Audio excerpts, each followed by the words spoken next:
So good evening and welcome to everyone. I'm John Shattuck. I'm the president and rector of CEU for those of you who are visitors here.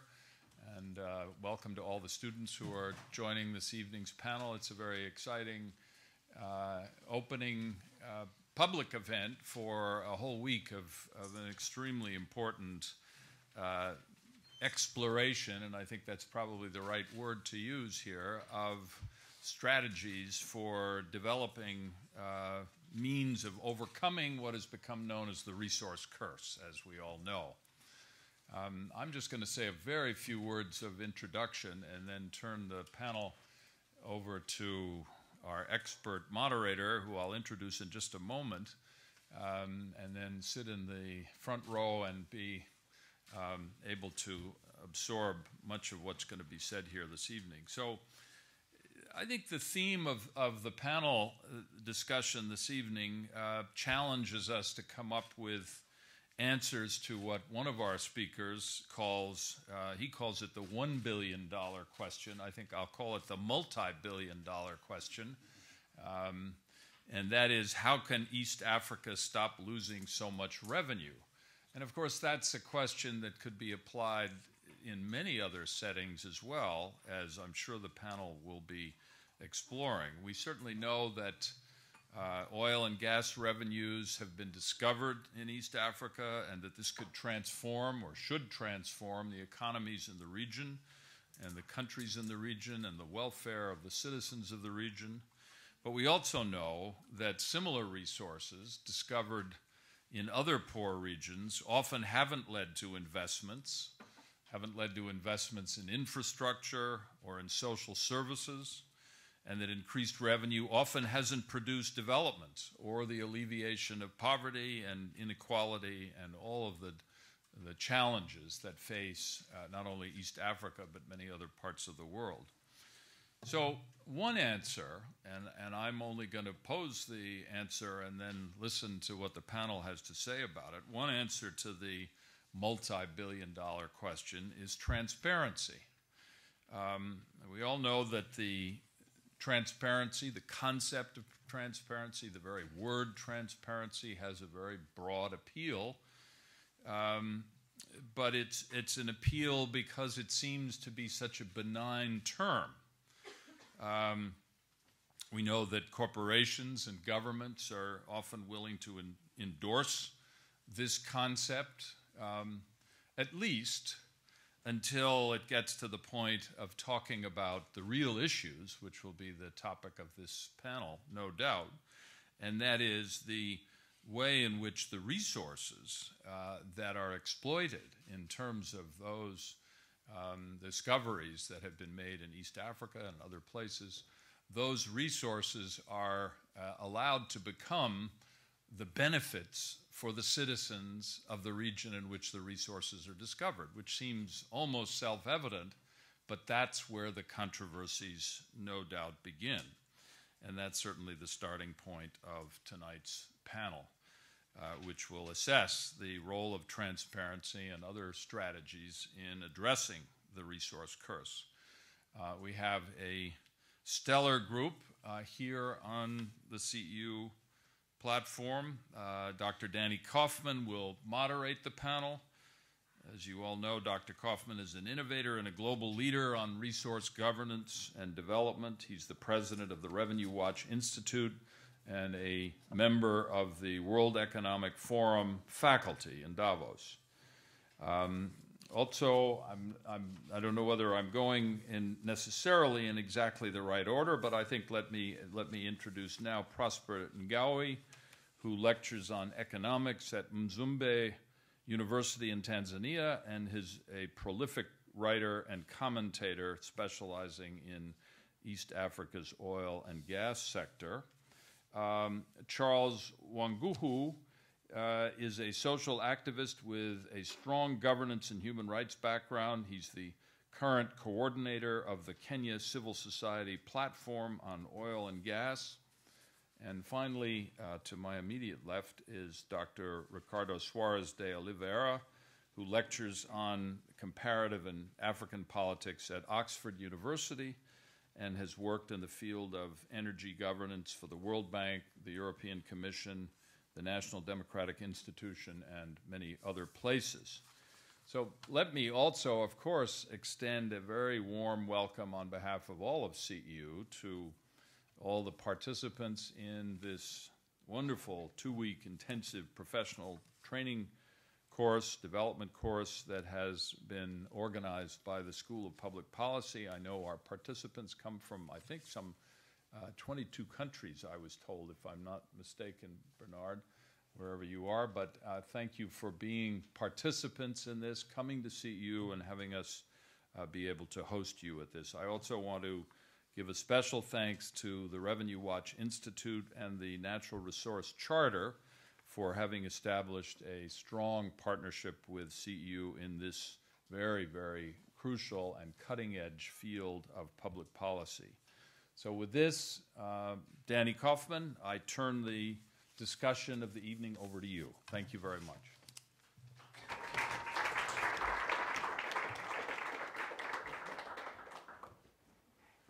Thank you. This is to thank John Shattuck, the director and the president of CEU, for hosting us, and again, for the collaboration with you, which is already has been going for well over a year in this very ambitious undertaking. We already had a great first day of interaction with many of the participants who are here, and there are other guests. In addition, I understand that we are kind of online and on Twitter, and we may get questions with Twitter, so it's very important to be transparent and full disclosure. Anything that is said here is on the record. Thanks, John, also for introducing the panelists, including Ricardo, who just arrived at the nick of time from other parts of Europe, Prosper and Charles. We are fortunate to have you here. We know about the major challenges as well as opportunities in natural resource governance. We started this morning by indicating and suggesting something that has been said before by others, including Paul Collier, that governing better, improving the management of natural resources is probably the development challenge of the generation. For Africa alone, it's not just a $1 billion question or multi in the small sense. We saw this morning, even in the case of oil alone, is a $400 billion question a year, as opposed to all of overseas aid from official development agencies that goes to sub-Saharan Africa, which is only $50 billion. So we're talking about a much larger challenge in terms of the domestic resources, how to harness them, and how to use them in the most effective manner for development. And with that, we have great expertise here representing academia and civil society. And we will start, in fact, because you have just arrived, Ricardo, with you. Then we'll go to you, Charles, and then to Prosper. We have been interacting already, very lively discussion during the course that started earlier this morning. So without further ado, we'll start with Ricardo. We know about the scholarly approach and books you have written, including on the issues of challenges and natural resource management on West Africa. So with that in mind, maybe you can tell us your initial reflections of what are the main challenges in West African countries. The rules of the game are that each panelist are going to have 3-4 minutes for an initial introductory comment or feedback to a question I will pose. Then we'll have some more interaction or back and forth, and then we'll start opening it to both the audience and there may be questions by Twitter. So, Ricardo. Thank you, Danny. It's a pleasure to be here. I think I've spent most of the last 15 years in West and Central Africa looking very much at these questions. And I think the experience in particular of the last decade is very relevant to make sense of what's happening in East Africa. And I'll explain why that is so. Just to give you a couple of examples, the GDP of Nigeria in 2002 was $59 billion. In 2012, it was $243 billion. The GDP of Angola in 2002 was about $12 billion. In 2012, it was $114 billion. Just these sets of numbers tell you about what's happened in not the new oil producers, but just the seasoned oil producers who benefited, in some cases, from an increase in production, but mostly from the global increase in the oil price. And looking at the trajectory of these states over the last decade makes the challenges that we're looking at in East Africa and elsewhere even more challenging. The reason for that is that over the last 10 years, you've had a massive increase in revenues. You've had a significant increase in capacity, but that capacity has mostly been felonious capacity, if I can say so. In other words, you've seen elites in both Nigeria and Angola, just to give you the two examples, improve their capacity to negotiate contracts, improve the technical capacity, certainly in the case of Angola, of Sonangol, the national oil company, which is extremely competent. Generally speaking, from a managerial perspective, their side of the bargain has been quite sophisticated, and yet this has not resulted in broad-based growth in any sort of developmental solutions for these countries. The reason why I'm concentrating in two countries in which elites have a great degree of sophistication is because neither in Nigeria nor in Angola would we deny the fact that you have thousands of sectoral professionals, a financial sector in both cases that is highly developed. Generally speaking, what we call capacity is not lacking in these societies. Rather, it's the political imperative to do something for the society that was lacking over the last decade. The reason why I think these experiences are relevant, therefore, is because there's been, I don't want to underplay the extent to which countries that are new to the oil and gas sector or to mining need to get clued up in technical terms, in managerial terms, that there's a huge knowledge gap between themselves and industry players. But to have a conversation that is mostly about capacity, that is mostly about technical solutions to the governance problems that Danny alluded to, would be very simplistic. And I find that it's precisely on this political end of the governance of natural resources spectrum that the conversation has not sufficiently resided in. And therefore, much of what I'll say next will emphasize, again, not to the detriment of the technical questions, the legal questions, the regulatory framework questions. These are all important dimensions. But I think that what empowered actors in resource-rich societies want to do with those resources, that's a question that defines everything else. If I can quickly follow up on that before turning to the other great speakers. This is an incredibly important and potentially provocative statement that the main challenge or the challenge is not capacity. And particularly, it's no secret that that's what we hear very often from many official organizations, including the previous one where I was at the World Bank, but many others, official bodies, and from some governments in Africa itself. Our main problem is capacity. If it's not capacity, let's call it by its word, it's political will, unrelated to that. So we will need to address that and the implication of that. Yet at the same time, you said we should not belittle the technical issues. Well, but that does imply that there is then a major need for intervening and helping regarding capacity, or not? Of course, and I'll just give you an example. In the taxi, Bob Conrad and I shared the same bad flight from Paris just a couple of hours ago. We were on the taxi. There's a lot of traffic, and Bob was just sharing some very bad experiences, some industry worst contracts that he'll have the opportunity to discuss with you later in the week. I'm thinking here, for instance, of the early mining contracts in Mozambique or the 1990s mining contracts in Ghana. And this is a serious example because Ghana is a state with a certain degree of stateness. It's not a failed state. It's a well-run place in many ways, and still its mining contracts are terrible, especially those signed in the 1990s. That's what I don't want to belittle. I think that there is certainly, we've seen that mostly in the mining sector, but also to some extent in the oil and gas sector, when there's a huge discrepancy in capacity, in sophistication, in sectoral understanding between the government and the industry players, the result is terrible from the point of view of the fiscal intake of the state, and generally speaking, of the extent to which the country is likely to benefit. That's the part that I don't want to underestimate. Right. What I try to emphasize when I mention Nigeria and Angola is that these are countries that have 6 to 7 decades of experience in the oil and gas sector. Certainly in the case of Angola, in the case of Senegal, we all consider this to be a competent player, if not necessarily a developmental player. In Nigeria, perhaps more in the private sector and not necessarily in an NPC. There's tens of thousands of highly competent Nigerians with enviable sectoral experience, and yet things don't pan out.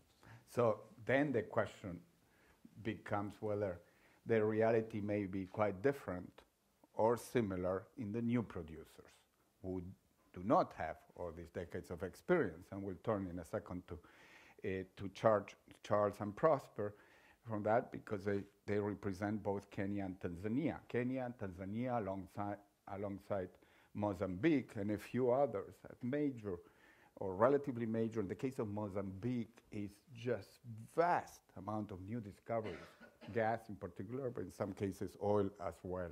And with that comes an enormous challenge as well as an opportunity. So maybe we go to Charles first, and I know you have been giving a lot of thought to the issue of managing expectations, but if you can also comment in your introductory remarks as to more generally what you see as the major challenges in addition to managing expectations in the case of Kenya, and particularly on the issue, is it about capacity or is it about political will? Yeah, thanks, Ricardo. I think Ricardo's intervention was just spot on. Because if you look at the Kenyan situation, for example, it's very easy to say, yes, there's a lack of legal framework. It's a legal framework, the lack of legal framework, so we're working on a legal framework on it. But at the same time, in 2010, we passed a constitution which gave provision, for example, for all natural resource agreements to go through parliament. That's not being implemented as we speak. In the same constitution, we have a provision on access to information, which would have improved transparency around the new fines. It's not being implemented either. We're talking about, we need enabling implementing legislation. So why don't we have it now?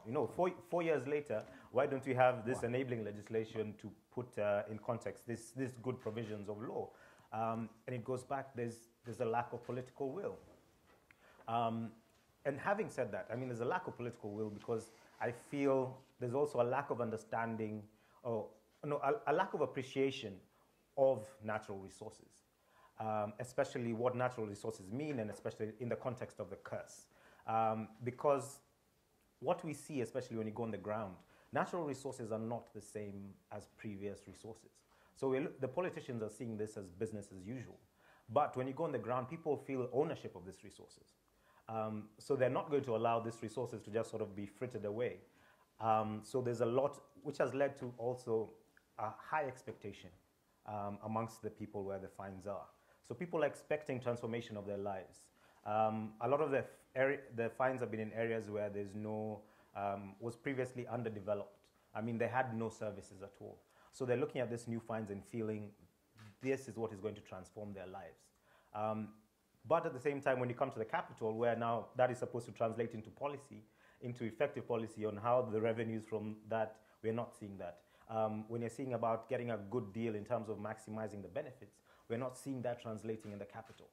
So there's a lack of that political will, and a lack of understanding of what these resources mean for those people on the ground. And the main reason, let's be specific and concrete, the main reason for this notion of lack of political will is what kind of vested interest, inaction, corruption, what is it?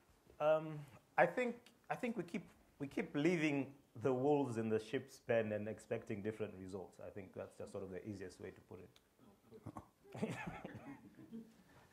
Okay, with that comment, we turn to, and we'll come back. But let's go to the neighbor, Tanzania, yes, with vast new reserves of gas in the cusp of beginning to develop it, including a whole framework that you're putting together. Prosper.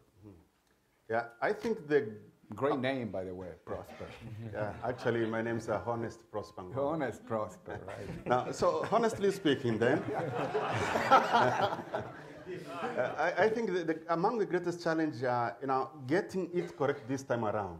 We are talking about natural gas in Tanzania and maybe oil, as if these are the first natural resources that we are getting. For the past 50 years or so, Tanzania has been dancing with over 30 types of minerals: gold, diamond, tanzanite, you name it, not mentioning the Kilimanjaros, the Serengetis, and all this.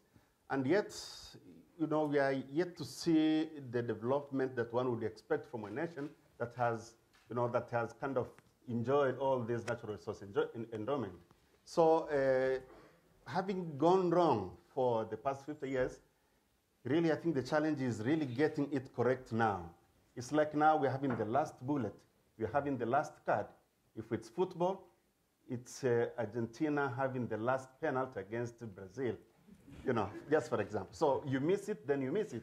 So I think with this pressure, again, it's a huge challenge from how you manage the contract. How do you get the contracts correct? We had wrong contract, I believe, in the, in the hard minerals, in the gold and mine. We had bad negotiations from 1973 around. Like the fiscal regime has not been correct in Tanzania. We had a lot of, various types of taxes have not been in favor of the country. Like the royalties have been extremely low. But now around 2004, 2010, we have seen new regimes, new regimes in the extractive industry.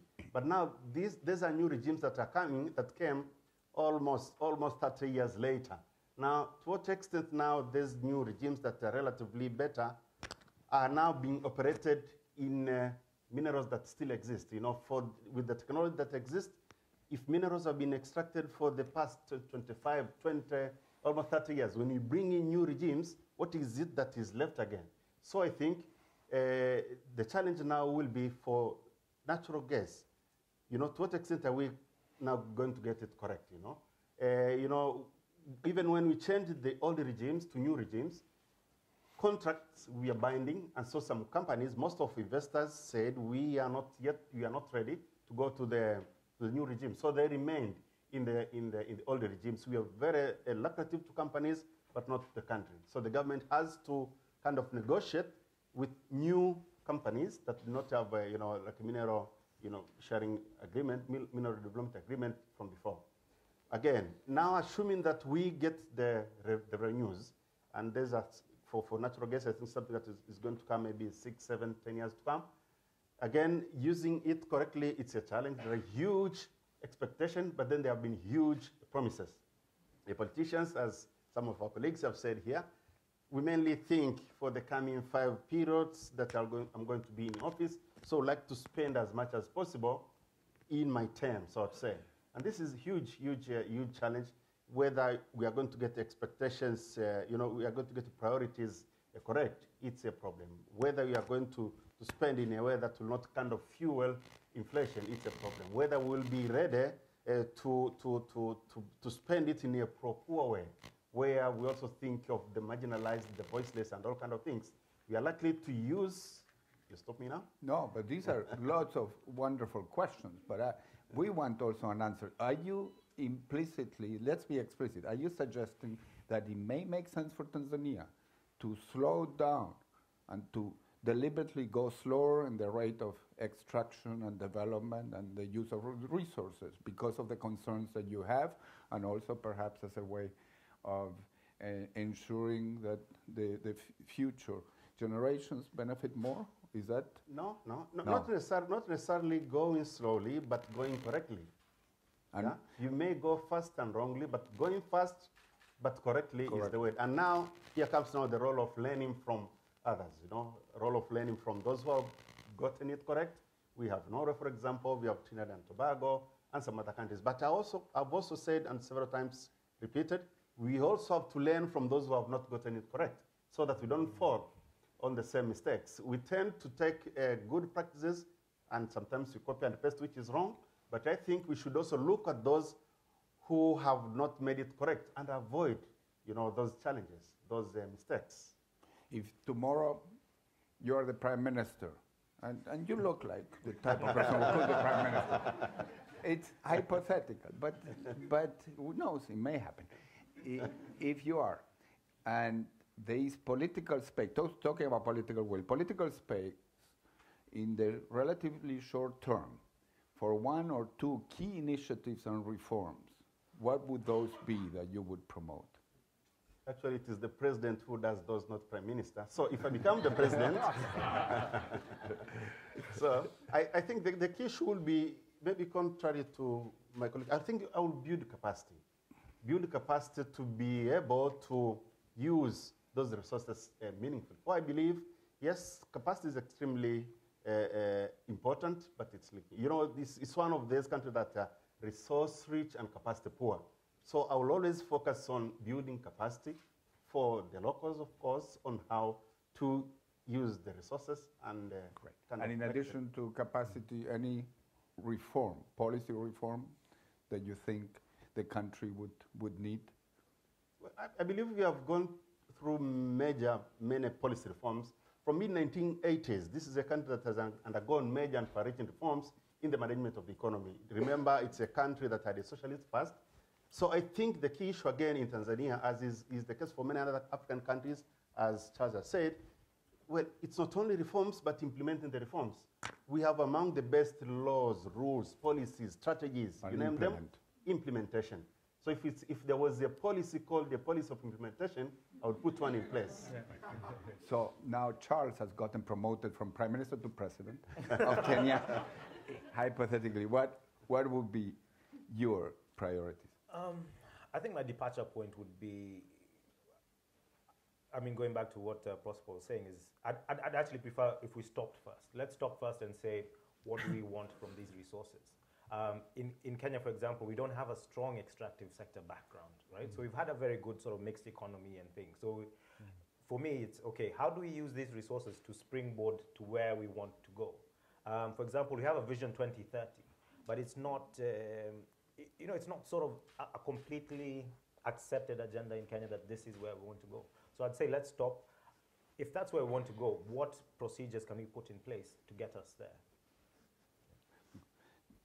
Great. Ricardo. I was just wanted to sort of make a rejoinder to Prosper's comments. Any country that starts a extractive industry sector anew will lack the expertise to manage that sector. So the capacity issue is non-negotiable. Of course, every new oil and gas producer needs to spend a lot of time creating the human resources that will allow that country to have a symmetrical, a balanced relationship with industry players. My point is rather that capacity has no moral status. It's what you make of it. And you can use capacity in pro-developmental ways, or you can use capacity to run a regime that is more that has a more limited set of concerns. And that's that extra political aspect that I wanted to highlight. Again, not to the detriment of capacity building in any way, shape, or form. In fact, I mean, some of us are not known for having a comparative advantage in political correctness. So, since you mentioned football and Brazil and Argentina, I'm from Chile. So, if we're playing Argentina and Chile, we're usually losing. But only in football, because here there are two countries with such similar background in terms of colonial heritage, language, culture. In terms of capacity, if anything, there is higher education in Argentina and so on, yet we have gone completely different paths in terms of development. So there are some lessons in development which do point to the perhaps politically incorrect notion that just capacity is not it all. And there are other issues of leadership and governance and political will which are also important. Interesting enough, we are already like half an hour into this discussion and not the word transparency has been mentioned and openness, and this is where we're here. So where is transparency? Isn't that a major priority to start with, to address the issue of opacity, and shouldn't that then be a good conduit to alter the incentives regarding politics and political will and so on. Wouldn't that be a priority if you were in positions of leadership in any of these countries? Well, clearly, a more transparent atmosphere shuts down avenues of discretion for whoever is important in the oil and gas sector. It prevents capital flight, it creates public knowledge about what's going on, but I think we all agree that it's not a silver bullet in any way. So from that perspective, we've spent a lot of time on the transparency issue over the last decade, efforts such as EITI, but perhaps to the detriment of other dimensions, and revenue management is one of those dimensions. And what is the main concern? But this is a particular With angle. EITI or? Yeah, the particular angle are the global initiatives towards transparency. We should also be interested in the local country-based initiatives, but is there a particular concern about EITI or in general about global initiatives? Because also there are the mandatory listing requirements, newly adopted EU directives, which are being implemented already. In the US, it's under litigation by big oil and so on. Is that a general concern about those transparency initiatives, or is particular to one? The situation on a country-specific basis for locally generating transparency initiatives is very, very, very different. In some of the countries where you have more thieving, to be blunt, there are also the countries where civil society organizations find it more difficult to mobilize. Then you have countries like Nigeria that in the last decade seem to have concocted a pseudo-reformist process which led absolutely nowhere, as we know. I'm thinking here of NEITI and its successor efforts. And then you have a lot of other variations. Let me just say about EITI. I think EITI, I was sort of well disposed towards it a decade ago when it started. Despite the fact that Publish What You Pay was already around, I thought NEITI was an effort that seemed to bring in stakeholders that would normally not be in the process of having a conversation on this subject. I have to say I'm very disappointed over the years. And this, despite the fact that when Peter Eigen left and Claire Short came in, Claire brought in a very different atmosphere. She was more sort of, she didn't seem to think that EITI was an effort that it had to prove itself in terms of a solution to problems rather than being a self-perpetuating organization. I think over the years, EITI, any organization, any effort that helps Azerbaijan improve its reputation is flawed in some ways. I can put flesh to this criticism, but there you go. And this will continue tomorrow during this discussion, when we had a very lively discussion already on it. Maybe you want to comment and then Charles. I agree what you're saying on IT, but then the problem that I've kind of seen in Tanzanian context, and I think some other countries, I understand we have to start from somewhere, and we have the minimum standards. You know, like in Tanzania, what is happening is now coming almost to the last node of the chain, of the long chain, comparing what companies have paid the government and what government has received.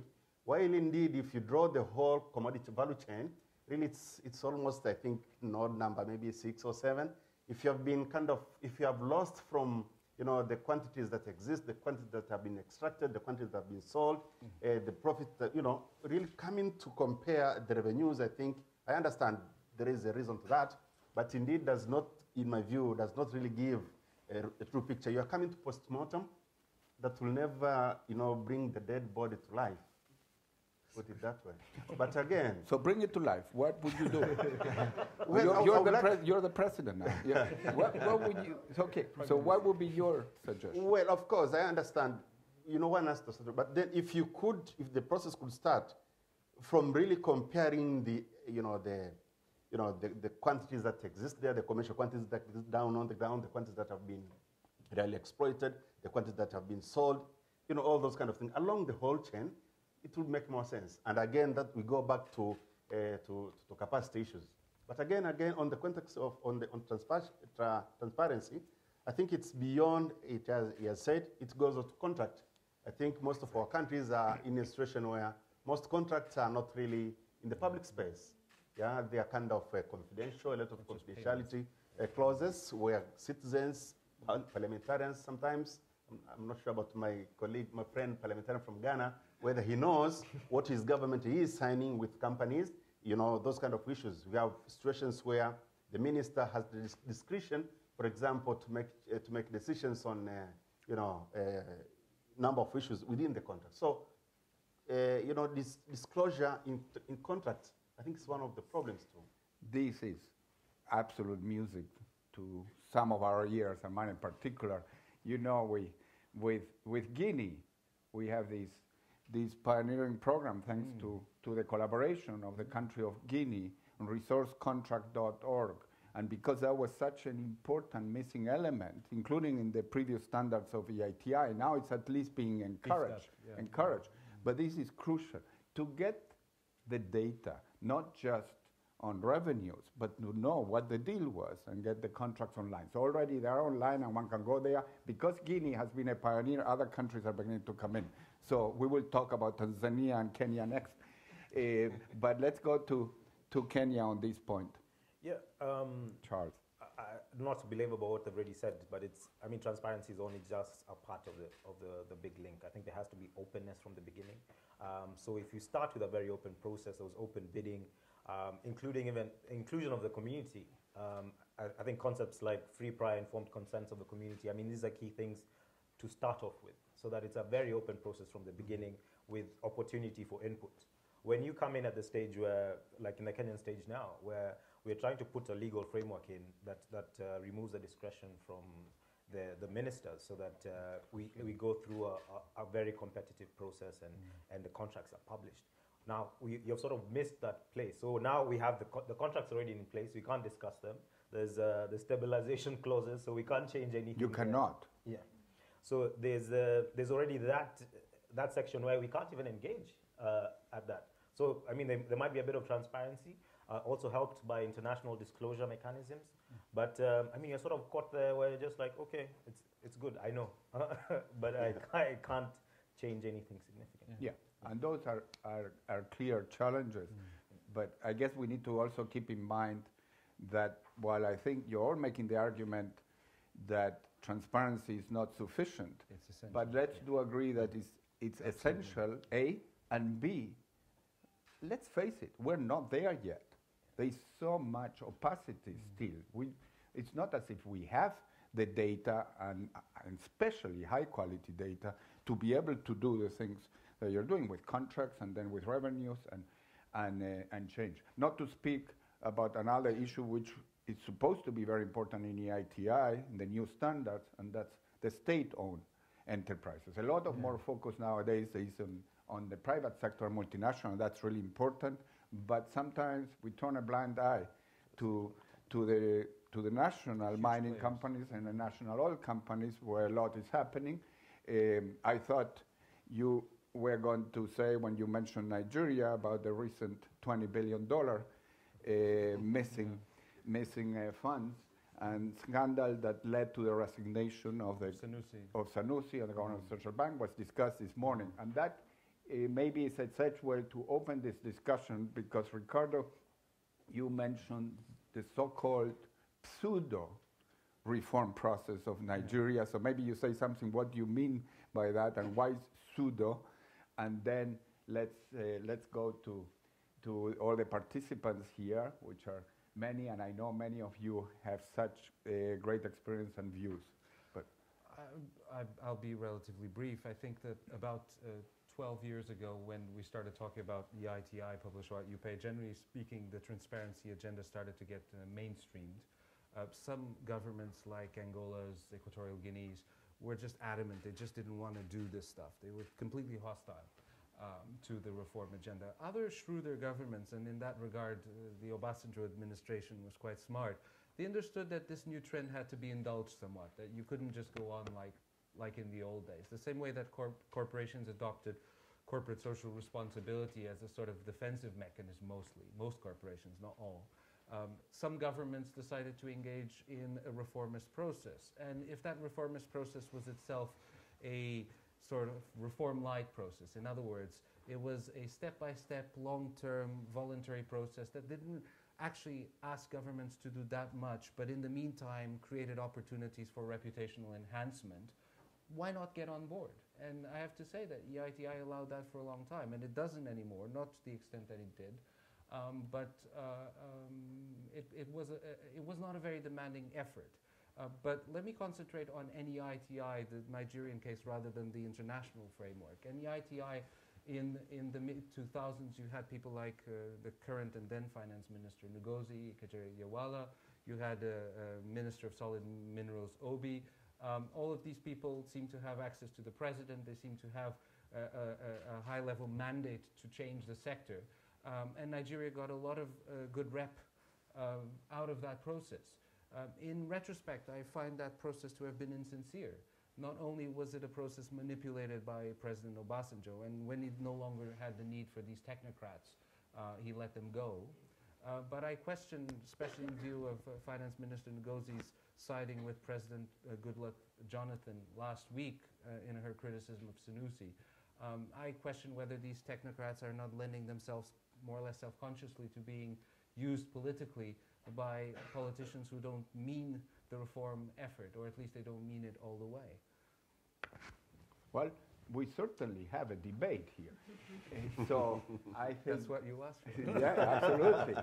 So who wants to go first from the floor? And please, in each case, introduce yourself and where you come from, who you represent. Here.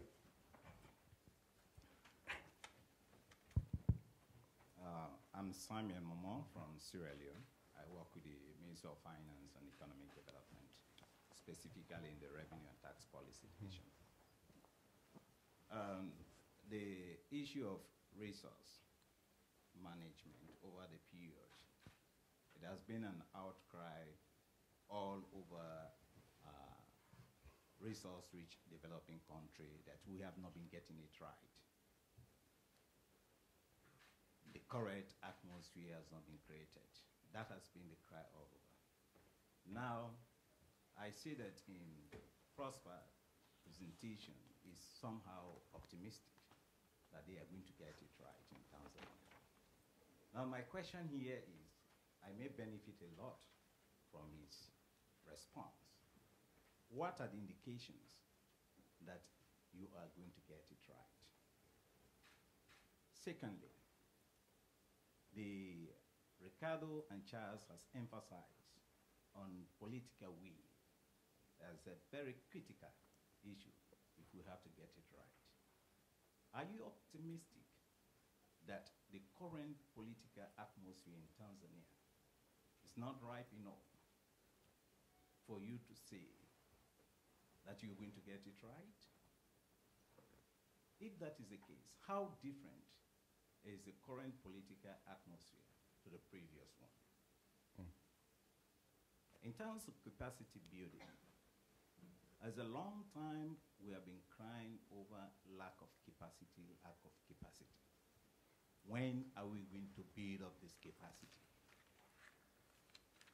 You build capacity, and those who have been capacitated, they are not given the opportunity, and they go down into their graves with the capacity, living the capacity.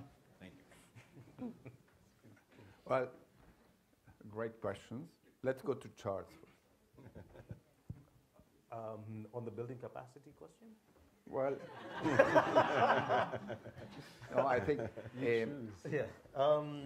Yes. Well, he also made the case about the importance of the politics, and therefore, are you optimistic? And then he will come back to honest Prosper. In the Kenyan example, we have gone. I mean, since 2003, we have gone through significant reforms. I can't remember the exact number of regulatory bodies that we've set up. And the idea behind regulatory bodies was that we had this assumption that you get a regulatory body in who's not working on the same political cycle of 5 years, right? So that you get longer, policy that is more stable over the long term. Because just like the professor had mentioned earlier, of course, if you have politicians who have that 5-year cycle, and they're tied by that. So we had, in the Kenyan example also, between 2012 and 2013, just before the election, several contracts were signed for natural resources, just within that period. because people felt that they might not come back in. And so we are caught in that situation where that was a political decision which was made, 3, 4, 5 months before the election, but the country is tied in. The contract comes with the conditions which says that we can't even renegotiate those contracts. So I mean, it's a big challenge. So am I optimistic that we'll get it right this time? Having been intimately involved in the current development of the process, I must say I hold some reservations on whether it will be possible. Thank you. Let me start a little bit on the capacity building. I think maybe the challenge is even greater than going to the grave with those capacities. It involves, again, getting good capacity in Norway and then, as a Tanzanian, and going to apply it in Qatar, going to apply it in Guinea, brain drain kind of a thing. So again, we may see a lot of capacity building within a country, and the capacity not staying within that particular country that was intended for. But then, with your free movement of labor, sometimes you may not, it turns to be called brain circulation rather than brain drain. Now, on whether we are going to get it now correct, well, I see some signs in a way, and you can read my face. I'm seeing some signs in that, at least with natural gas now and possibly oil, to some extent in Tanzania context, I think we are kind of discussing more than maybe we did for gold, for diamond and all this. The natural gas policy of Tanzania 2013 came October last year. At least there was almost a year of discussion on the draft policy. I'm not saying it's perfect, but at least there was some engagement in a way. And I think in terms of debate, maybe because in times of gold and diamond, how was it all this much matured? But I'm seeing more debates, more engagement, more questions on oil and gas. I'm seeing civil society coming up with issues, academia coming up with issues. I have a column that I write in the Citizen. I've written, I think, more than 10 articles, and I see the government somehow taking it positively. We debate lively in government television, a program called This Week in Perspective, where we come with critical issues, where nobody would expect that those issues will be discussed in the national media. So I think at least we are starting with a correct footing. Whether now we'll go in the correct direction, that's something else. As economists tend to say, it's extremely hard to make predictions, especially when it's about the future. Right? Yeah. So the next question. Our friend. Introduce yourself. Yeah, I'm called Bernard Oponya from Uganda. From Uganda. Yes, I think I'd like to direct my concern to Ricardo. You seem to not want so much lethargic about the capacity bit, but I think I want to get more from you in terms of that. In Uganda, the government is doing some work in terms of the capacity building. They are getting staff in the department in charge of oil and gas. That's PEPD. That's Department of Petroleum Exploration and Development Department. So there are a lot of staff who have gone to those countries, Norway, others, to learn about this sector. And I think they have some kind of arrangement where when you've been trained on government money, I think you are bonded for some time. So I wanted to get more from you in terms of, because like you said, the people may go to the grave with their capacity, and then Prosper talked about capacity circulation. The oil companies generally pay their staff much better than the government staff. Yeah.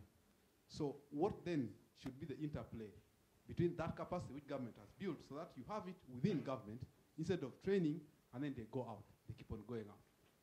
Yeah, what are the best scenarios? What should be done? Thank you for, these were excellent questions all. Let me just say I'm neither optimistic nor pessimistic about whether African countries in particular are able to meet these challenges. I think it's a very country-specific situation. What I would rather underline is the sense of urgency about these challenges, because governments don't reform while undergoing a resource boom. A resource boom consolidates the status quo. It makes the regime more powerful, less willing to have a reciprocal relationship with civil society. So the years now, the years between the present and whenever these resources come on stream in a major way, say 3, 4, 5 years from now, 6 years from now in the case of Mozambique, those are the crucial years.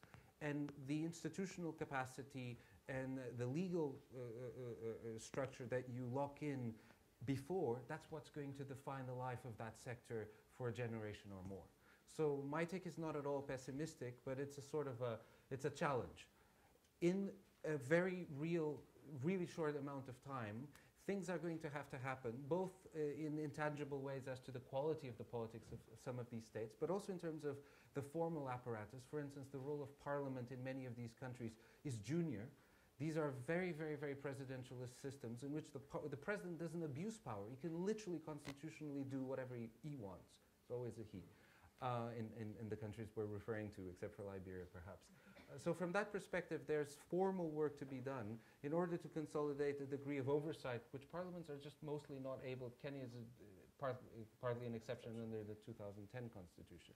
To answer your question specifically on Uganda, Uganda is an interesting case because Uganda has been a donor-dependent country, very similar to Mozambique in that regard. Since the late 80s, a great deal of the country's budget has come from donors as direct budget support. So for many years, in the case of Mozambique even more so, in the case of President Museveni has always been a special one. But for many years, the government of Uganda has known how to play to donor agendas, at least in some areas that kept the donors happy with the government, in order to then renege on donor agendas in other corners of the system. Democratization is one of them. Ever since he started to feel the smell of oil money, he started to really, really backtrack, I would say renege on many of his prior commitments. Same thing happening in Maputo over the last year and a half, 2 years. So from that perspective, what you see in President Museveni is both a sort of technocratic desire to build state capacity in the oil sector. He doesn't want Uganda to be fleeced. He doesn't want his people to be fleeced by the oil companies, as he thinks they have 3, 4, 5 years ago. On the other hand, the extent to which that is being put at the service of a national development agenda is questionable. Certainly what you see from a political perspective is a concentration of decision-making in the oil sector in the president's palace. Not in the ministries, not in the public institutions. What you actually see in some regards is a deinstitutionalization of decision-making and a concentration of discretionary power in his presence. This is a perfect example of capacity building and political concentration happening simultaneously, because he's an old fox and he wants it both ways. Actually, he calls it my oil, you know. There you go. Ugandans will know this. But just a point, just very briefly on Mozambique. I'm doing extractive industries country strategy for Oxfam in Mozambique, and I've been going there. I'm going there tomorrow. That's why my teaching is going to be relatively brief tomorrow. And Mozambique just throws up all sorts of questions about how reform-minded the government is. A government that over the last 25 years has signed up to pretty much every single donor agenda that you can think of. Over the last year and a half, they're still 40% dependent on donor money for their budget, and yet they're starting to feel a certain degree of leeway, and they're starting to distance themselves from things that many Western donors thought had been fully assimilated, that they were no longer donor impositions, that the government liked these agendas. It turns out the government never liked them. And now that it finds that it has the space to backtrack, it is doing so. Next. You and then yourself. Hi, my name is Nico. I'm from Germany and I study here at the Environmental Sciences Department. And just Nico. Nico Wojtynia, sorry. Just Nico. And my question is whether the state of the environment should be a concern for decision makers and policy makers in the case of Africa. I mean, clearly the countries concerned are in dire need of revenues, etc. But is it an imperative to also preserve, the state of nature as it is?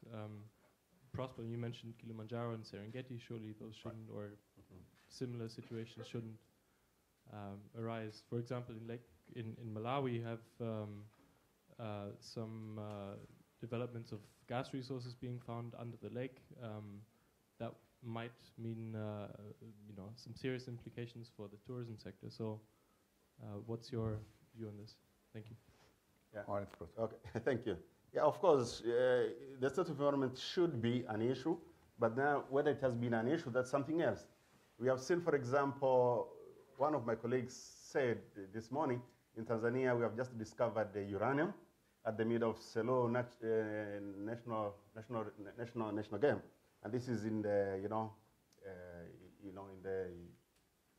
Now the question is whether should we take up all the uranium and let all the rare wild animals go away? So I think this is a huge debate, and I think somehow we are likely, the friends of the environment, the lovers of flora and fauna, are likely to lose in favor of uranium. In gold mining areas, we have seen a number of cases where there have been a lot of waste going from mineral activities going to rivers. We had the River Tigete and some other rivers where those have been the issues. Now, when it comes to oil and gas, specifically natural gas, I think those are part of issues you read, at least in the policy. At least they are being underlined. We have the National Environmental Management Council with all the rules and regulations. As I've said, it may be a lion, but whether it has teeth and whether those teeth can bite, that's something else. So rules, regulations, institutions for environment management are in place. Now, whether they are really doing what they're supposed to do, whether they have the power, really, this is one of the concerns. Maybe later we have somebody who deals with the environment at the WWF. If you give him a chance later, maybe, or even now, he may give the situation on the ground.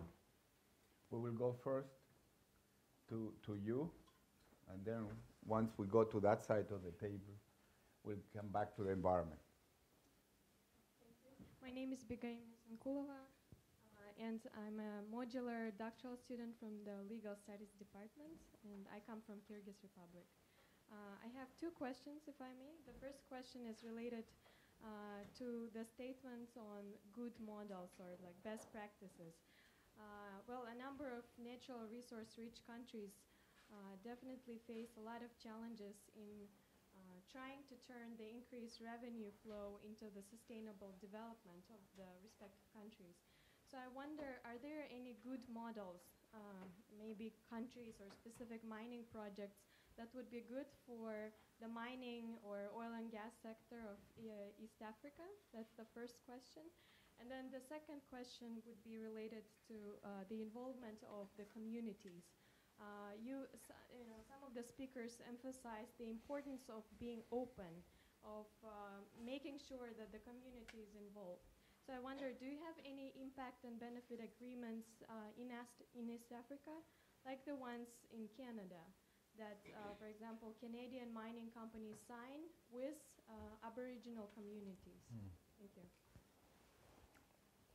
Should we start with Ricardo? You want to? I think these questions are okay more for Charles. I was Charles, say, there's no wholesale model that East African countries should sort of adopt. There's experiences, there's very positive experiences elsewhere.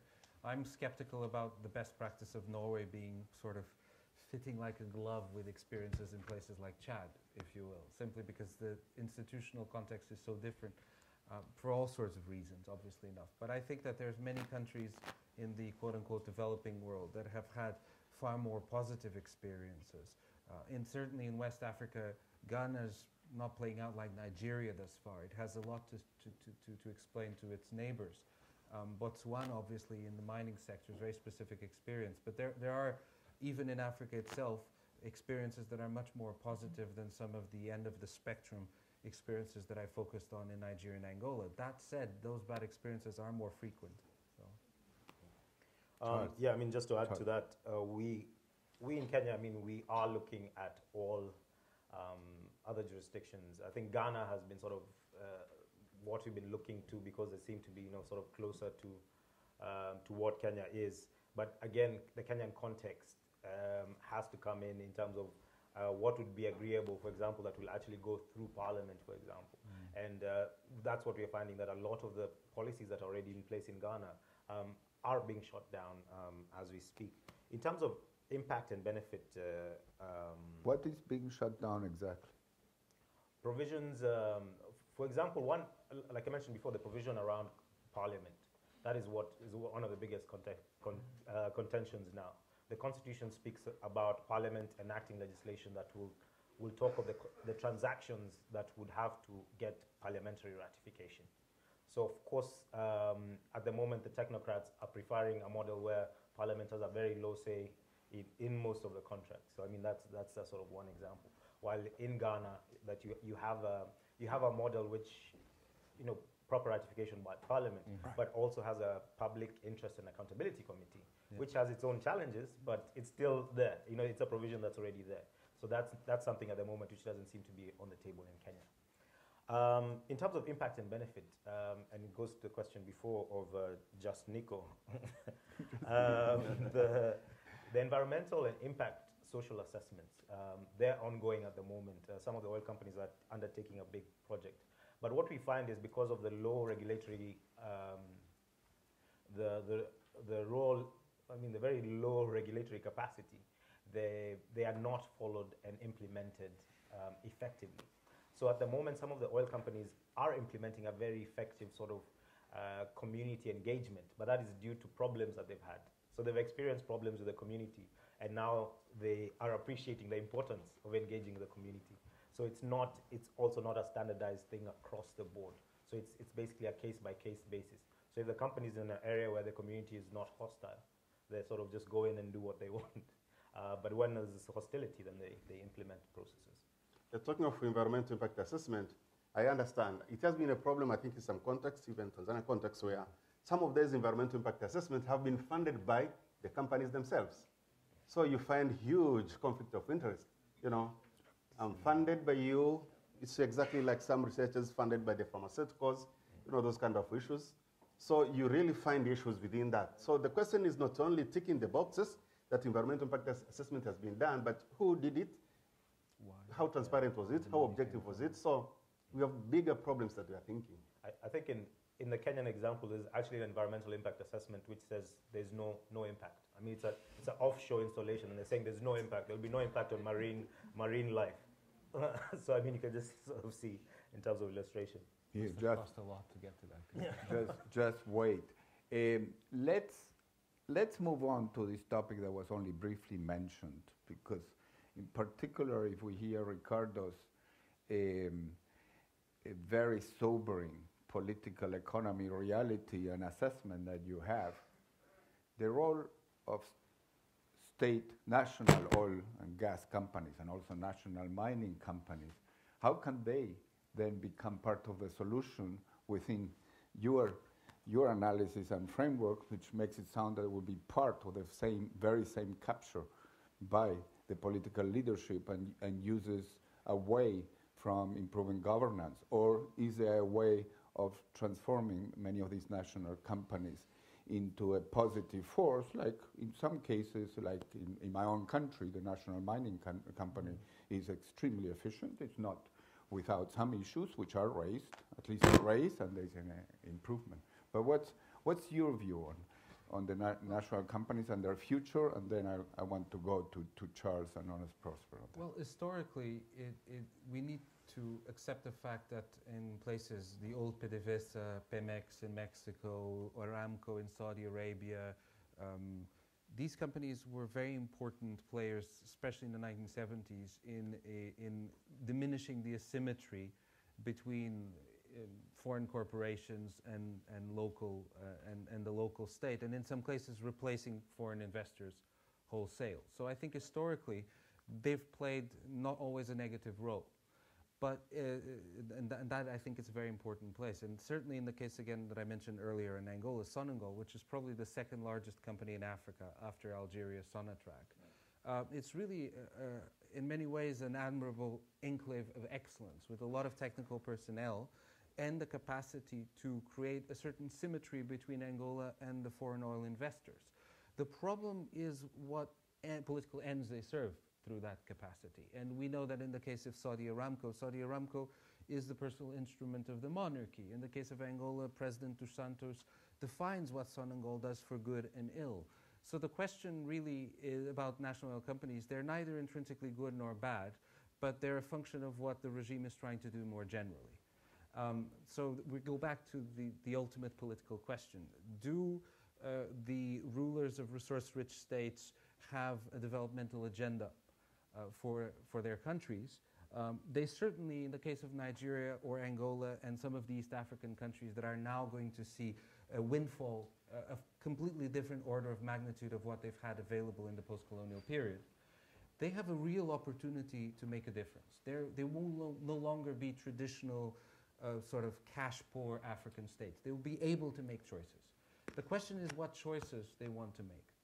So in that sense, I think national oil companies, they can be enclaves of excellence and competence if the state has the intention to put these resources to good use, or they actually can maximize what I called earlier, the felonious capacity of states if these states are not, if you will, the incumbents are not serious about national development. So rather neutral view of national oil companies. But, well, neutral but very diplomatically careful, because before you were suggesting that many of these... You want me to be more provocative? I can be. Sure, why not? The logical conclusion of what you were saying before, which is that many of these rulers and leadership do not have necessarily the public interest in mind, then the implication of that is that one would have to be very, very skeptical in those countries, at least, perhaps differently than Ghana or Botswana or others, but maybe those, I don't know if you're implying those are more the exception than the rule, and therefore in some sense you're passing implicit judgment on... I think the public-spirited leaders are in the minority in the countries that we're dealing with here. Soares. Yeah, I think national oil companies can play a critical role, especially around the discussion earlier around capacity. We're talking about capacity. So at the moment, even Kenya is building capacity. So we have people in universities learning about oil law. We're training oil engineers. But and this goes back to what I was saying before, but what is our vision long term? If we had a vision long term, for example, that these Kenyan resources, what we'd like is to build up a national oil company that's going to be able to sufficiently extract these resources, and we can get maximum benefits as a country, for example. So a national oil company would fit, perfectly in such a scenario. But at the moment, we're sort of left to almost the whims that, we get lucky. So at the moment, we do have some critical reformists in the national oil company, but who are, of course, constrained in the political context that they have, and they're getting fought as they try to bring, sort of positive reforms. And the constraints would come from where?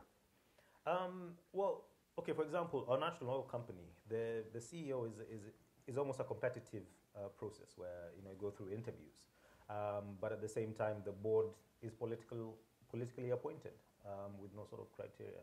So basically, the board serves the interest of who has appointed them, and in that sense, they have say in how the CEO is run and how the CEO runs a company and where they fall out.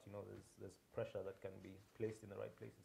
Well, that's related to potential capture, let's call it. If I may just put it, the issue of capacity goes even further. For instance, several of the more sophisticated actors in the national oil company segment, I'm thinking here in Africa, for instance, Sonatrach and Sonangol, but also to some extent NNPC in Nigeria, they've been adept for many, many years to bring the big four, the big consultancies, to plug whatever holes they have. When they don't have, for instance, capacity to audit oil companies, they'll bring in KPMG to do so. And these companies, as service providers, are there to enact the agendas of whoever is paying for them. So we have global corporations, for instance, the case of Angola, I just finished a book on Angola. The Cambridge, Massachusetts, sort of very reputable consulting firm, Arthur D. Little, managed the national oil company of Angola during the communist period from the mid-70s until the early 90s. In other words, capacity, it's again the same point, it's what you make of it.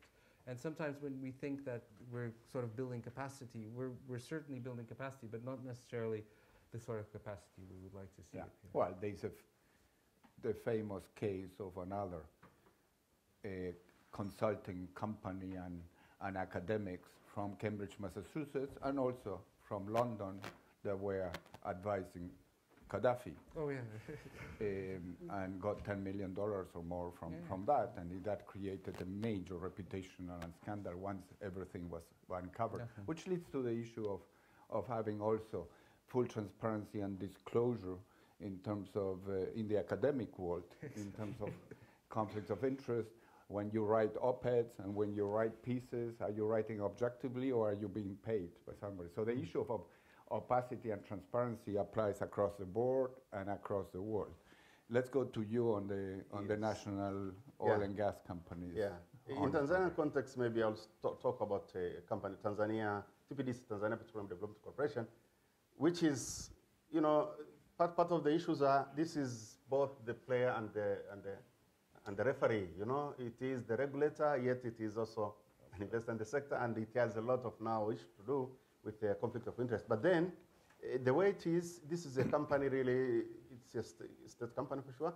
But then, we really doubt whether it has, you know, the vibrancy, the dynamics that a true private sector mentality that is needed in this sector, you know, whether it has the capacities.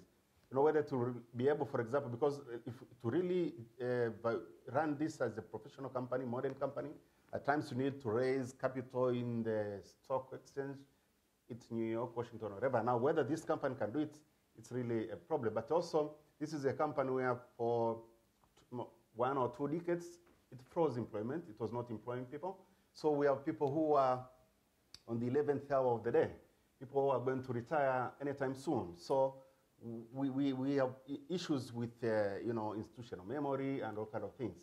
So that being said, it's really an issue whether, as a company, maybe to be just taking a box that you have a national oil company, and whether it will really be able to be as vibrant as the Statoils of the world, the Petrobras of the world. This is really an issue.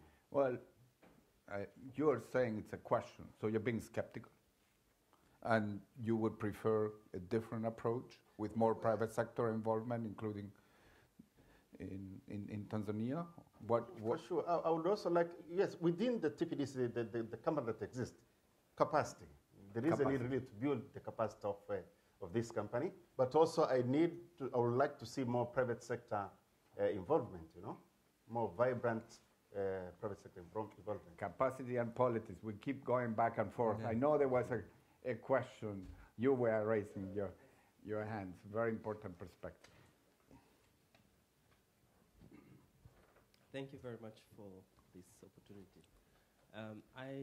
My name is Lemayon Melioki from Tanzania. And my question is directed to Honest Ngowi, and I hope he will speak about this honestly. And the question is... Speak up, please. Yes. The question I have is that one of the problems that made Tanzania as a country lose in the extractive industry, particularly the mining sector, is corruption. Corruption has been one of the problems, and grand corruption for that matter. And as we speak, corruption is still a problem in Tanzania, even now. So that makes me wonder why Honest is so optimistic about the future, given that more massive resources have not been discovered and corruption is still there, which was the major problem during the signing of contracts in the past. So this is a question I would like him to try and shed some light on. And the other question I have is with respect to the NOC, the National Oil Company. Well, this company actually is, the way it is right now, is not a typical oil company that is discussed in the literature, for example, about Senegal, this company in Angola, in Nigeria, or so on. This is more like a small department of government that has been, for some reason, government decided to call it National Oil Company or Tanzania Petroleum Development Company. But actually, the way it operates is very much similar to the way government operates.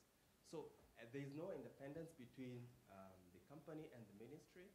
And until very few days ago, before I came here, I had some discussions there. And the CEO was spending much of his time in the ministry's offices waiting to meet the, I don't know, some junior officers in the ministry. You know, so the independence isn't there. And to call it a national oil company, maybe where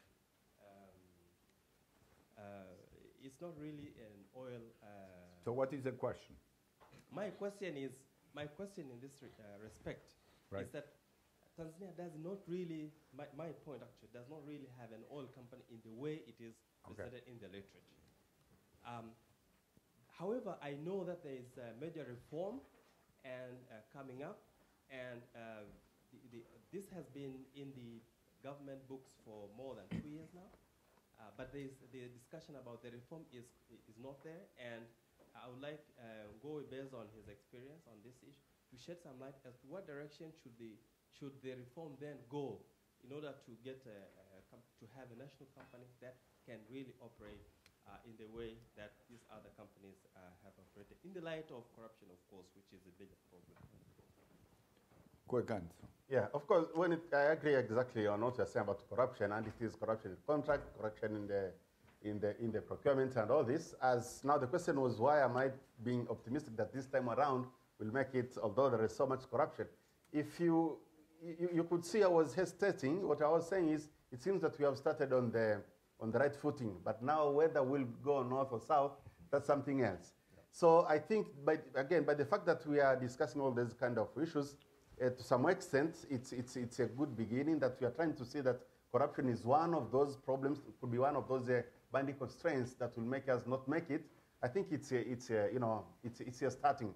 And of course, as you know, we have a problem in Tanzania. We deal mainly with a petty corruption rather than a major corruption, you know. We deal with someone who has bribed someone an egg and leave those who have taken billions. So I think at least those are issues that are coming to the fore.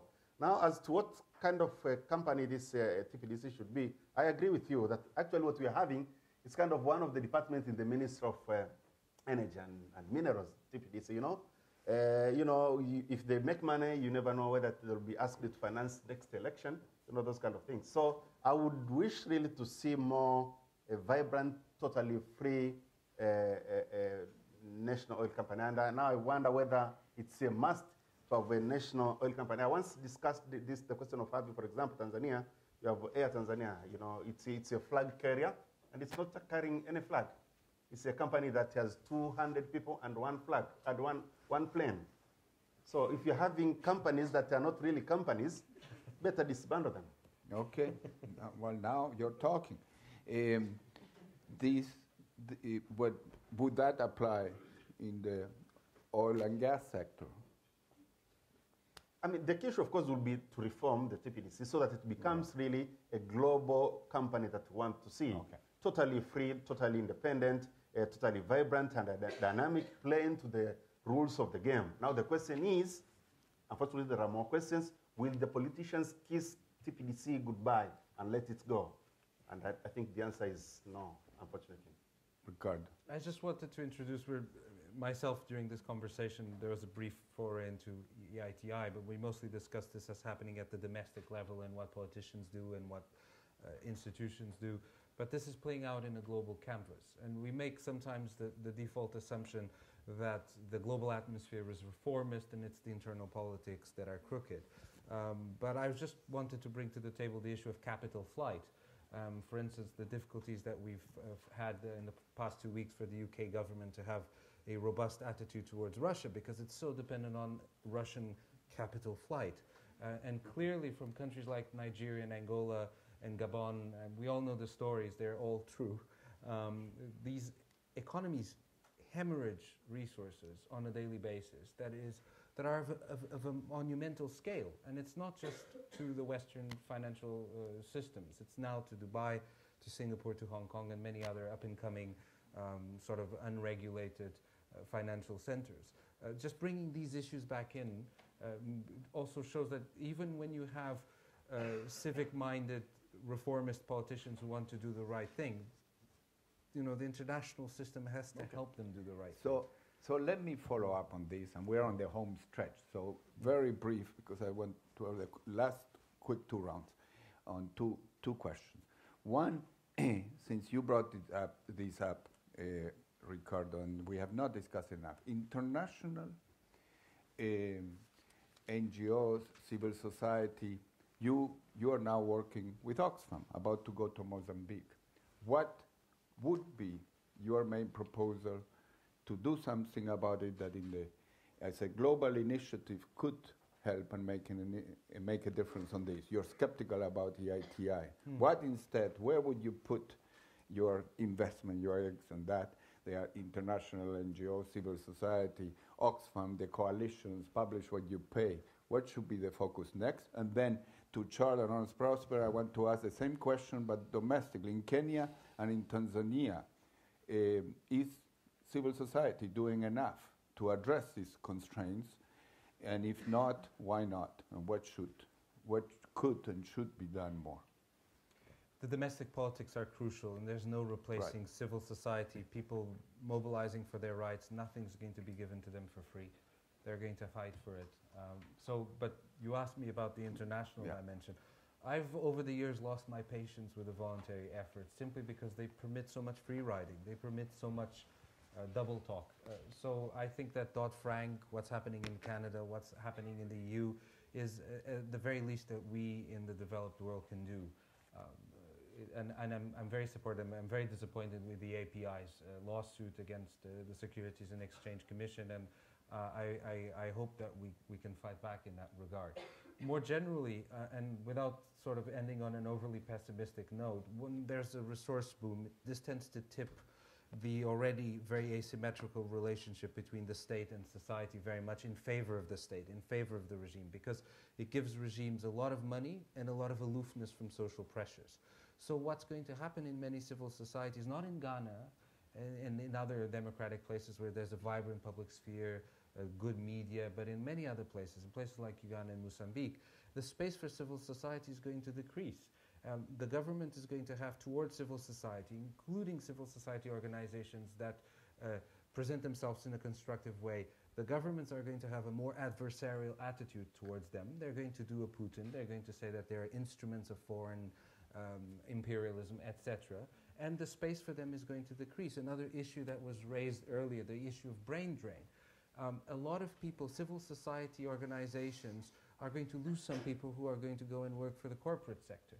In states that are traditionally donor-dependent and quote-unquote poor, you either work for civil society or international organizations or you're a lowly paid civil servant. A third option is going to appear, which is employment in the foreign private sector. And my experience is that people are going to move.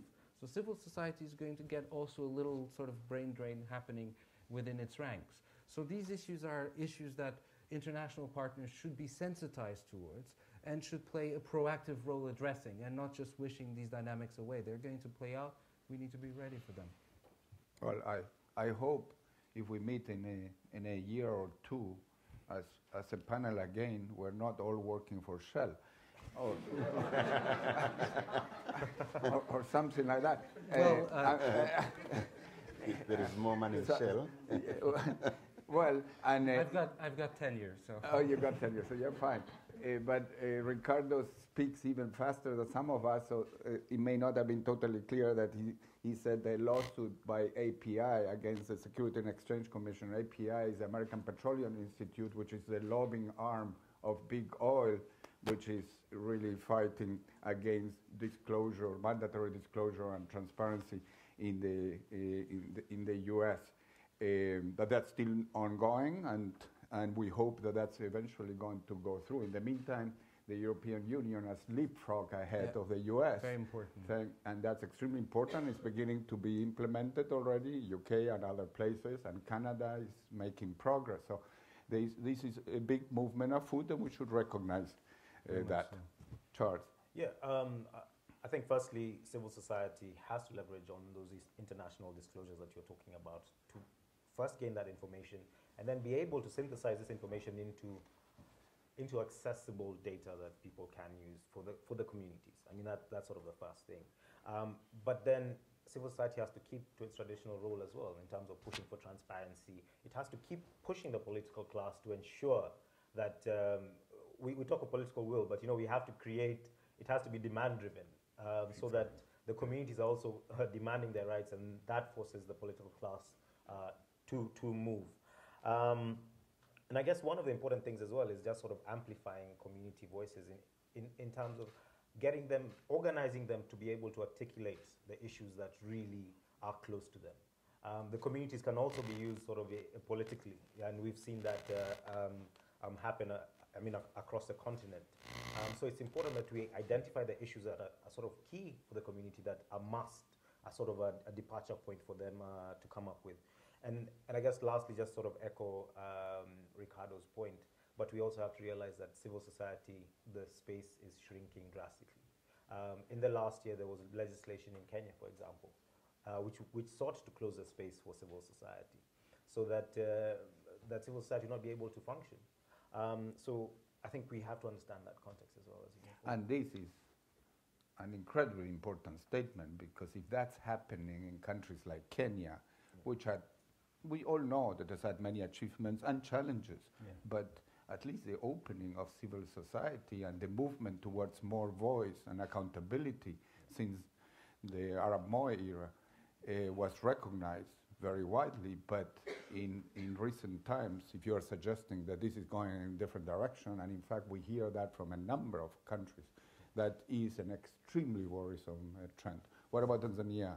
Well, broadly speaking, I think civil society organizations have been trying a level best, but of course, there is always a room for improvement. There is more that could be done. For example, we have a civil society organization, kind of an umbrella called the Police Forum. We meet, I think, every last Friday of every month at British Council, discuss a number of issues. Now, one of the issues that we have discussed, they are kind of tapping revenues from oil and natural gas taps, where, we are discussing those issues. Norwegian Church here, the UNHCR, has commissioned a study with the $1 billion question that I was part of the authors, kind of showing exactly where the country has been losing money in a number of sectors, including in the extractives. I understand some are trying to engage communities in Lindi and Twara, where oil and gas is going to take place. But of course, maybe I'm biased because I'm coming from the capacity building industry. I am also a member of the Foundation for Civil Society, and we see really some of the local civil society organizations, the NGOs, really they have relatively small capacity when it comes to really urging these issues. We are likely to see some of them, again to add to the point that Ricardo said, we're likely to see members, staff from local civil society organizations moving to international civil society organizations, people moving from a certain organization to Oxfam, to ActionAid, etc., and they may be shifted to Cambodia, to US, to Canada. So the problem is bigger than just moving from NGO to the private sector, but also moving from local to international and NGOs, and they can be transferred now to anywhere across the globe. That's great. That's an interesting notion, the capacity building industry. We need to elaborate afterwards or what that means. The time has come to virtually conclude, but I don't want that to happen without maximum 1 minute each of you on this angle, to end at least with a positive note, because this was, there were some positives, but there were also lots of challenges. What in the countries that you work and that you know gives you hope in terms of a particular concrete initiatives or something that has happened soon that you can say, yes, it can be done, even if it's a niche, even if it doesn't yet apply to the whole country. So to end on that type of note, we can always find, and we see it in the data when it's so important, we feel, to look at the data, to get the data, open data. Once we find that every country, even with the most important challenges, we find that there are niches which show organizations, a few reforms that show, yes, when there is a will, there is a way. So maybe we start with you, and then with you, Honest Prosper, then Charles, and we finish with Ricardo. And Ricardo will force you to say something positive. So I can say something negative? No, I think on the positive note, I think one of the great things that are happening in Tanzania, and maybe David should be happy, is the natural resource charter in Tanzania. Right. Its formation and its composition. We are having, the panel of experts, and there is natural resource charter research team, which I'm a team. My friend Melioki is a team, and some two other colleagues. And part of our role are to kind of Ricardo, really discuss those issues, advise the panel of experts, and at the end of the day, advise the government. And I think we are totally free and independent. You find something black and white, you say this is black and white. You don't say it's color. Whether the president will be happy or not, we will speak our voices. And I think this is good. Right. Charles? I think one positive thing, especially around the natural resources, is that Kenyans are increasingly accused of being apathetic. There's sort of apathy. So even with corruption, people just say, "Oh." But what we are feeling, and especially on the ground, is people are feeling ownership of these resources. When you go to these communities, people are saying, this is our oil, which for me, coming from an anti-corruption background, is very positive. That people are actually feeling that they have ownership. And this should, in turn, translate into sort of better policy because it will be a lot more demand-driven. So there has been a reawakening and an anti-apathy movement, which is great. And not to be misunderstood, Ricardo, you have said something. A lot of constructive things, but very also so can frank, I be really frank and you've been also very frank and sobering Yeah. about many of these countries, but maybe also other countries, so you don't have to necessarily mention the same ones that you mentioned before. I would highlight two very positive dynamics. One is I think there is more and more a convergence between local civil society initiatives and these grander sort of international regulatory efforts.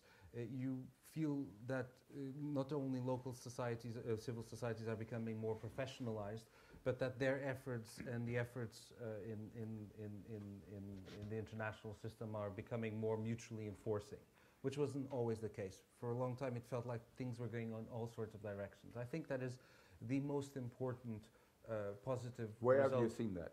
All over the place. For instance, the fact that in Nigeria, in Mozambique, in Uganda, and I'm thinking here of countries by bringing in Mozambique, a very different level of local capacity than Kenya or Nigeria. What's happening with Dodd-Frank or with the European Union is registering at the ground level. And people are using this as talking points in addressing their governments. And they're doing their research and their analysis with these issues in mind. This wasn't happening 7 or 8 years ago. It happened with Global Witness, some of the earlier reports, but this is now being done at a very, very consistent level. And you don't find this disconnect that was so common a decade ago. So that's for me the most interesting sort of general dynamic that I welcome. At the broader sort of level, I would say that especially the young in many African countries, I disagree with this idea that Kenyans are becoming apathetic. I think that, say, 20 years ago or 10 years ago even, people knew nothing about their extractive industries, and there was a certain sense that this was a reserved domain for the presidency, for the powerful. Now people have much more of a sense, sometimes a very frustrated sense of what's being subtracted from them. But I find that there's much more of an urge to find out and much more of an urge to bring the question of extractive industries into the mainstream of politics. In other words, in electoral politics, this is showing up. This was a non-issue. 10 years ago, people, when there were electoral campaigning, people would talk about all sorts of issues, but these would not be core issues, not even in Nigeria. Now, rarely a local election goes by in Nigeria without some sort of oil matter being central to everyone. Both the incumbents have to defend themselves and the challengers bring this up. I find that an extraordinarily positive dynamic, this awakening to people's rights. And that awakening is also related, don't you think, to the power of information and data and disseminating the know-how. The 50 of us who are not only here now for this public panel, but also for the two-week course, have a particular responsibility, and we are here for that, and eventually to help and disseminate and get to the population as a whole. And that there has been a revolution, including with IT and so on, in disseminating these tools, this data, this information, which was totally opaque in the past. We're not fully there yet, but I think we all have. This is a great ending statement by you, Ricardo, by Charles, by us Prosper, but it also implies a responsibility for us all. Let me thank this great panel we have. Great participation from you. Thank you very much.